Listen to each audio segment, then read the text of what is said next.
चलिए शुरुआत करते हैं पहली और प्रमुख खबर के साथ, जहां एक और राम मंदिर चढ़ावा चोरी के मामले में जांच जारी है। एसआईटी लगातार पूछताछ कर रही है और अभी तक 125 लोगों से पूछताछ की जा चुकी है। तो वहीं दूसरी तरफ मुख्यमंत्री योगी आदित्यनाथ ने आज अयोध्या का दौरा किया।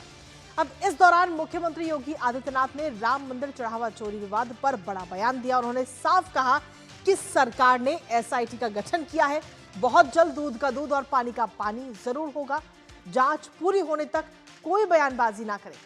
इसी के साथ मुख्यमंत्री योगी आदित्यनाथ ने विपक्ष पर भी जमकर हमला बोला और कहा कि जिस कांग्रेस ने कभी राम को नकार दिया, वो पार्टी आज मंदिर के नाम पर मचल रही है। जिस समाजवादी पार्टी ने राम भक्तों पर गोली चलवाई, वो सपा आज अयोध्या को बदनाम कर रही है। जानेंगे लेटेस्ट अपडेट अपने सहयोगी विकास से। उससे पहले आपको सुनाते हैं कि मुख्यमंत्री योगी आदित्यनाथ ने आज क्या कुछ कहा। हम लोगों ने ट्रस्ट के अनुरोध पर एसआईटी जांच बिठाई है और मैं उन्हें इस बात के लिए कह सकता हूं कि एसआईटी जांच दूध का दूध और पानी का पानी करके रहेगी, उसमें कोई संदेह नहीं। अगर किसी के पास कोई डॉक्यूमेंट्री प्रूफ है, वे कृपया एसआईटी को उपलब्ध करवा दें। पावन अयोध्या के नाम पर जय श्री राम का नारा लगाने पर ये लाठी गोली चलाते थे, वह कांग्रेस आज अयोध्या पे बड़ी मचल रही है। तो मुख्यमंत्री योगी आदित्यनाथ ने साफ कहा कि कोई भी जो भी दोषी होगा वो बच नहीं पाएगा। दरअसल पिछले कुछ समय में अगर हम देखें तो 5 दिनों में एसआईटी लगातार अपना शिकंजा कस रही है। 15 जून की सबसे पहले बात करें, जो पहला दिन था और राम मंदिर परिसर में एसआईटी की टीम पहुंची थी। रिकॉर्ड और दान व्यवस्था की पूरी जांच इस दौरान एसआईटी की टीम ने की और करीब 6 घंटे तक ये जांच और पड़ताल की गई। 2021 से लेकर अब तक के जो भी रिकॉर्ड्स थे, वो सभी रिकॉर्ड्स को जब्त किया गया एसआईटी के द्वारा। दान पात्र संचालन की जो पूरी प्रक्रिया है, उसकी जांच शुरू की कि आखिर उसका ताला कौन खोलता है, कौन पैसे निकालता है, कौन गिनता है, कौन जमा करता है, इन तमाम चीजों को लेकर कैश रूम और साथ ही रिकॉर्ड रूम का भी निरीक्षण एसआईटी की टीम ने किया। ये पहले दिन एसआईटी की टीम ने क्या क्या किया है वो हम आपको बता रहे हैं। और इसके साथ ही महासचिव चंपत राय से भी जानकारी ली गई मंदिर व्यवस्थापक को लेकर के, और साथ ही गोपाल राय से भी पूछताछ की गई। मंदिर से जुड़े हुए जो 42 कर्मचारी हैं उनसे पूछताछ हुई। और 16 जून की अगर हम बात करें तो 16 जून यानी कि दूसरा दिन, और दूसरे दिन बड़े पदाधिकारी से पूछताछ की गई। चंपत राय से करीब 4 घंटे सवाल जवाब हुए। गोपाल राय से भी मैराथन पूछताछ हुई। और 17 जून के बाद 17 जून की अगर हम बात करें तो वो 17 जून तीसरे दिन बैंक कर्मचारी और साथ ही कैश नेटवर्क रडार पर आया एसआईटी के। एसबीआई के जो अधिकारी हैं, जो कर्मचारी हैं, उनसे पूछताछ। Bank cashier, cash accounting agency के प्रतिनिधि, उनसे पूछताछ। टीसीएस के जो तकनीकी कर्मचारी हैं उनसे पूछताछ। और दान को जो कर्मचारी गिनते थे कि कितना पैसा है, वो उनसे पूछताछ।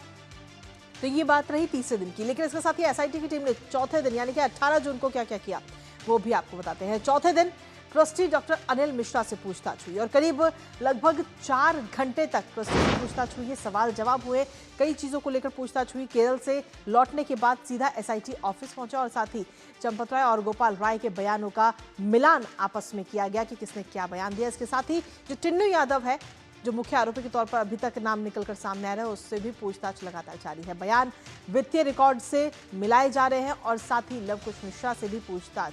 तो ऐसे में सीधे तौर पर लगातार ये पूछताछ हो रही है, एक के बाद एक। और जो सीसीटीवी फुटेज है उसकी जांच के लिए भी इस समय भेज दिया गया है। और इसके साथ ही अगर हम बात करें 18 जून की चौथा दिन, तो उस दिन भी जांच लगातार जारी है। 19 जून की अगर हम बात करें तो वो 5वां दिन। 5वें दिन मुख्यमंत्री योगी आदित्यनाथ को कहीं ना कहीं जो प्रारंभिक रिपोर्ट है एसआईटी की, वो अब सौंपी जा सकती है। और रिपोर्ट में पूछताछ, बैंक रिकॉर्ड का पूरा विवरण, साथ ही सीसीटीवी जांच और वित्तीय विश्लेषण भी इसमें शामिल है। तो ये जांच आज सौंपी जाएगी। इसके साथ ही रिपोर्ट के आधार पर अब आगे की कार्रवाई तय होगी। हालांकि जब मुख्यमंत्री योगी आदित्यनाथ आज अयोध्या पहुंचे तो इस दौरान उन्होंने कहा कि एसआईटी की टीम लगातार इस पर जांच कर रही है, पूछताछ कर रही है और बहुत जल्द ही दूध का दूध और पानी का पानी हो जाएगा। हमारे साथ हमारे सहयोगी विकास सिंह इस वक्त जुड़ गए हैं, सीधा रुख करेंगे ताजा अपडेट के लिए। विकास, मुख्यमंत्री योगी आदित्यनाथ आज अयोध्या दौरे पर थे और इस दौरान उन्होंने सीधे तौर पर विपक्ष पर भी हमला बोला और साथ ही कहा कि जो भी इस पूरे मामले में दोषी होगा उस पर कार्रवाई जरूर होगी और जल्द ही दूध का दूध और पानी का पानी हो जाएगा। विकास, जी बिल्कुल, तमाम ऐसे लोग थे, खासतौर से विपक्ष के, जो एसआईटी पे सवाल उठा रहे थे, इस प्रक्रिया पे सवाल उठा रहे थे और तरह तरह के आरोप लगा रहे थे। मुख्यमंत्री योगी आदित्यनाथ ने आज स्पष्ट रूप से कहा कि हम 15 दिन का समय मांगते हैं, 15 दिन धैर्य रखिए। सभी राम भक्तों से उन्होंने अनुरोध किया, दूध का दूध पानी का पानी होगा। अगर कोई इसमें आरोपी होगा, इस कथित चंदा जो घोटाला है, इसमें अगर कोई भी दोषी पाया जाएगा, चाहे वो जो भी हो, उसके खिलाफ सख्त एक्शन लिया जाएगा। लेकिन उन्होंने इसके साथ ही यह बात भी कही कि वो तमाम लोग बदनाम करने की कोशिश कर रहे हैं अयोध्या को, जो लोग कभी राम के अस्तित्व को लेकर सुप्रीम कोर्ट में नकारा था जिन्होंने, और वो लोग जिन्होंने राम भक्तों पे गोलियां चलाई थी, यहाँ राम का नाम लेने वालों पर लाठियां बरसाई जाती थी, साथ साथ अयोध्या के विकास कार्य को हमेशा अवरुद्ध रखा गया। विकास से अछूती अयोध्या हमेशा से विकास के लिए अछूती रही, और जब 2017 के बाद यहाँ डबल इंजन की सरकार बनती है, तब से यहाँ पर जो कार्य हुए वो जमीन से जुड़े। आज पूरी दुनिया देख रही है, अयोध्या का पूरा भूगोल बदल गया है और आप पहचान नहीं पाएंगे। अगर आप पहले आए हो 2017 के अयोध्या और अब आए हो, तो यहाँ पर अलग तरीके से विकास डेवलपमेंट के कार्य हुए हैं। और वो सबसे बड़ी चीज जो 5 साल के इंतजार के बाद हुआ है, प्रभु श्री राम का भव्य मंदिर। तो मुख्यमंत्री योगी आदित्यनाथ का साफ कहना था कि एसआईटी जांच कर रही है, अगर किसी के पास कोई भी एविडेंस है, कोई सबूत है, वह एसआईटी को दे सकते हैं। इंतजार कीजिए, एसआईटी की जांच चल रही है। आज 5वां दिन है, 15 दिन की बात उन्होंने कही है। 15 दिन के अंदर सारी चीजें निकलकर सामने आ जाएंगी। दूसरी तरफ वहीं एसआईटी लगातार अपनी कार्रवाई जारी रखे हुए है, उसकी जांच बदस्तूर जारी है। ट्रस्ट के मेंबर से उन्होंने बात की, मंदिर प्रशासन से जुड़े हुए लोगों से बात की, जो दान चंदे की राशि इकट्ठा करते हैं, कलेक्शन करते हैं, उन लोगों से बात हुई। सीसीटीवी खंगाली गई, उसकी फॉरेंसिक जांच कराई जा रही है कि सीसीटीवी फुटेज से किसी प्रकार का कोई छेड़छाड़ हुआ है, नहीं हुआ है, इन सब चीजों की जांच कराई जा रही है। वहां पर जो बैंक कर्मी हैं, जो निगरानी रखते हैं एसबीआई के, उन कर्मचारियों से भी बात की है और हर प्रक्रिया पर बारीकी से बात की जा रही है। और साथ साथ जो बातचीत हो रही है, क्रॉस उसका मिलान भी किया जाता है। जैसे कल चौथे दिन अनिल मिश्रा से बातचीत हुई, तो उसके बाद उन्होंने जिन जिन के बारे में बताया, टिन्नू यादव के बारे में बताया या लवकुश मिश्रा के बारे में, जो सारी प्रक्रियाएं हुई हैं, उसकी क्रॉस चेकिंग होती है कि ये नहीं एक व्यक्ति से पूछा उसके बाद बात खत्म है। उसकी सत्यता प्रमाणित की जाती है, सारे एविडेंस देखे जा रहे हैं, बारीकी से जांच चल रही है। और ये अगले कुछ दिनों में हम ये कहेंगे कि प्राथमिक रिपोर्ट अगर 7 दिन के बाद एसआईटी देती है, तो उसमें कुछ खुलासे होंगे, कुछ तथ्य सामने आएंगे, और फाइनल रिपोर्ट जब 15 दिन के बाद एसआईटी पेश करेगी, तो दूध का दूध और पानी का पानी हो जाएगा। जी, इसके साथ ही विकास इस दौरान मुख्यमंत्री योगी आदित्यनाथ विपक्ष पर हमलावर हुए। कांग्रेस और समाजवादी पार्टी दोनों को ही घेरते हुए नजर आए हैं। जी बिल्कुल, कांग्रेस और समाजवादी पार्टी को घेरते हुए नजर आए हैं और उन्होंने कहा कि आज जो बयानबाजी इनकी तरफ से की जा रही है, ये लोग कब कहाँ थे जब सुप्रीम कोर्ट में हलफनामा दाखिल किया जाता है कि राम का अस्तित्व नहीं है।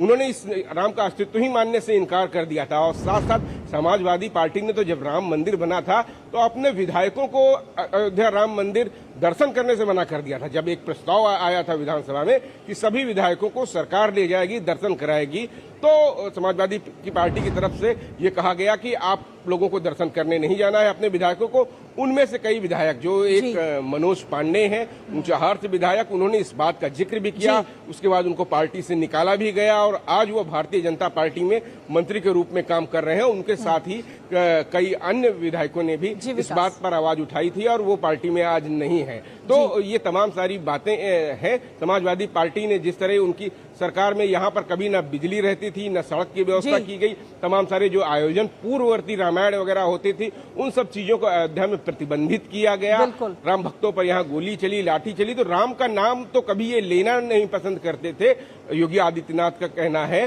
तो आज आप राम की नगरी अयोध्या को बदनाम करने की क्यों कोशिश कर रहे हैं? जी चलिए, बहुत बहुत शुक्रिया तमाम जानकारी और अपडेट्स हमारे साथ साझा करने के लिए विकास।